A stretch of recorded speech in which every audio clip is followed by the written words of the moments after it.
Hey everyone, welcome to HSM Online. I am so glad that you are joining us for service this weekend. If we haven't met yet, my name is Taylor. In this season, we have been spending more time than ever with our families. For some, that has been easy and fun, and for others, it's been hard and frustrating. No matter which side you relate with, we are excited to learn about God's plan for families in our brand new series called FAM. There is no such thing as a perfect family, which we will get to see by diving into the story of Joseph. Let's watch.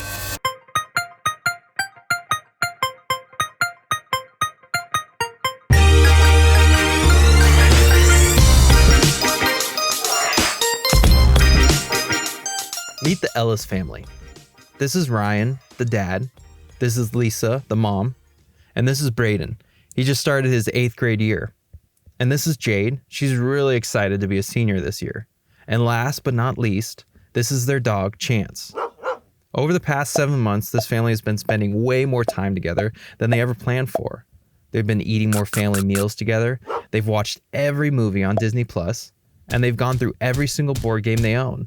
And all of these things have been really great, but they've also been more frustrated with each other, fighting more, and just struggling more to get along than usual. Most families aren't used to spending as much time together as we've been forced to during this crazy season. Families can be an amazing source of joy, security, and safety, but they can also be a place of anxiety, confusion, and pain. Not every family is like the Ellis family. Every family is totally different. But there are 3 facts that are always true about family. So, fact number 1, the family was God's idea. It's probably not a big surprise to learn that the concept of people living in a family instead of on their own was God's idea. God could have decided as soon as we were born that we could take care of ourselves, that we could be kicked to the curb and left to navigate the world all on our own. But God knew it was better for us to be part of a family, to have parents, grandparents, and maybe even siblings who love us, care for us, have our backs, and teach us all about life. Super early in the book of Genesis, we see the idea of family start to take shape.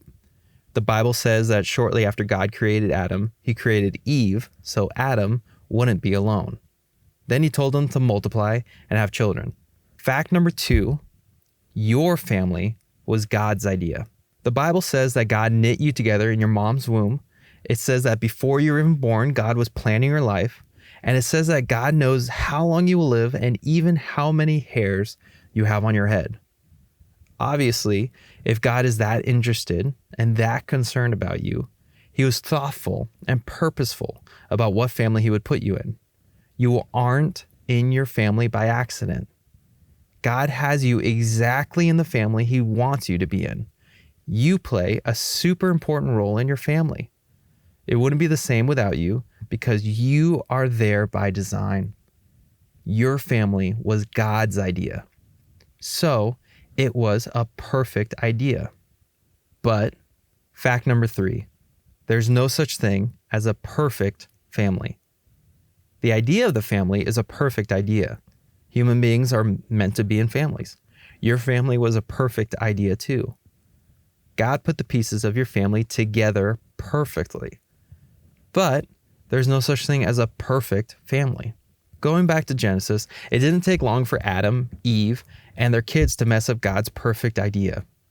Adam and Eve sinned by eating the forbidden fruit, and one of their sons even killed his only brother. Some families may look perfect.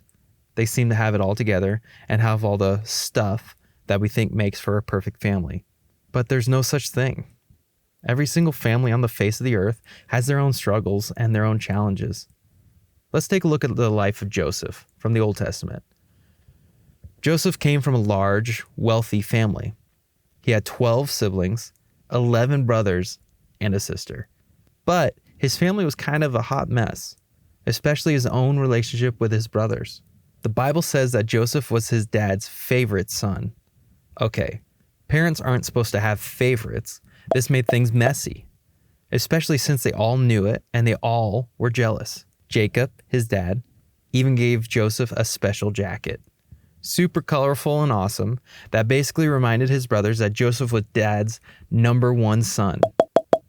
Oh yeah, and did we also mention that he has an amazing gift? He can interpret dreams. Joseph was super cool, but also was kind of arrogant about the whole being his dad's favorite thing. He had a tendency to rub it in his brothers' faces.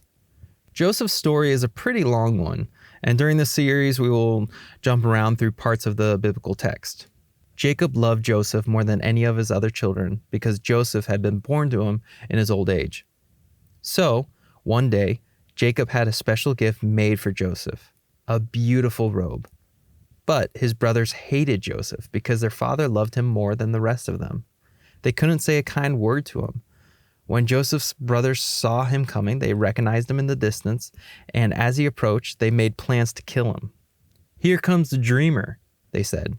"Come on, let's kill him and throw him into one of these cisterns. We can tell our father that a wild animal has eaten him. Then we'll see what becomes of his dreams." Judah said to his brothers, "What will we gain by killing our brother? We'd have to cover up the crime.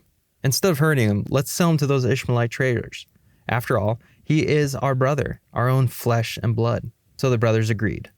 So when the Ishmaelites, who were Midianite traders, came by, Joseph's brothers pulled him out of the cistern and sold him to them for 20 pieces of silver. And the traders took him off to Egypt. Now, Joseph's family was way beyond not being perfect. They're pretty much as far from that as he could be. I mean, his own brothers wanted to kill him, and instead, they decided to do the nicer thing and sell him into slavery instead.